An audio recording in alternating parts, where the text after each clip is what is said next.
حضرت مولا علی شیر خدا کرم اللہ تعالیٰ وجہ الکریم نے نا امام حسن سے کہا تھا پتر 3 لوگوں سے مشورہ نہیں لینا، 3 لوگوں سے مشورہ نہیں لینا قطعاً۔ عرض کی حضور کس سے؟ فرمانے لگے ایک تو بزدل سے کبھی مشورہ نہ کرنا، جو خود بزدل ہے تمہیں کبھی آگے بڑھنے کا مشورہ دے ہی نہیں سکتا۔ وہ تمہیں یہی کہے گا حالات ٹھیک نہیں، وہ تمہیں یہ کہے گا کہ غریبوں کے بچے نہیں آگے جا سکتے، وہ تمہیں یہی کہے گا کہ یہاں تیرے پاس پیسے۔ بزدلوں سے مشورہ۔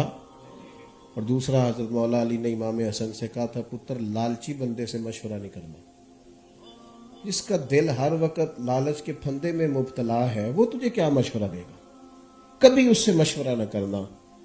اور تیسرا آپ نے فرمایا تھا، توجہ ہے آپ بھائیوں کی، موبائل ایتھے رہنے نے میں ہی جانا ہے جی، تو اس کو نفسیاتی مسئلہ ہی بنا لیا ہم لوگوں نے۔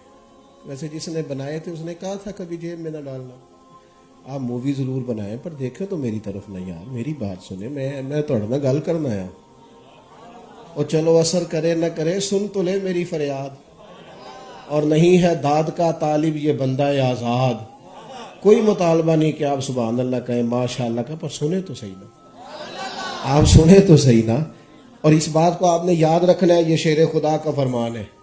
کہا پتر ایک تو بزدل سے مشورہ کبھی نہیں لینا، لالچی سے مشورہ کبھی نہ لینا، اور ایک فرمایا بخیل سے، کنجوس سے مشورہ نہیں کرنا۔ انہوں نے کہا کیوں؟ فرمانے لگے پتر جس کا دل ہی بڑا نہیں اس کا دماغ کیسے بڑا ہو سکتا ہے؟ کنجوسوں سے مشورہ، وہ کنجوس ہیں، دل ہی چھوٹا ہے، دماغ کیسے بڑا ہوگا؟ اپنی صحبتوں کو غور سے دیکھیں۔ اپنے بزرگوں کی صحبت اس طرح اختیار کی جا سکتی ہے اسلاف کی کہ انہیں پڑھا جائے، انہیں سمجھا جائے، ان کی زندگیوں پر سوانے پر غور کی جائے، جس محنت کے ساتھ انہوں نے دین کا کام کیا ان محنتوں سے اسباق حاصل کیے جائیں۔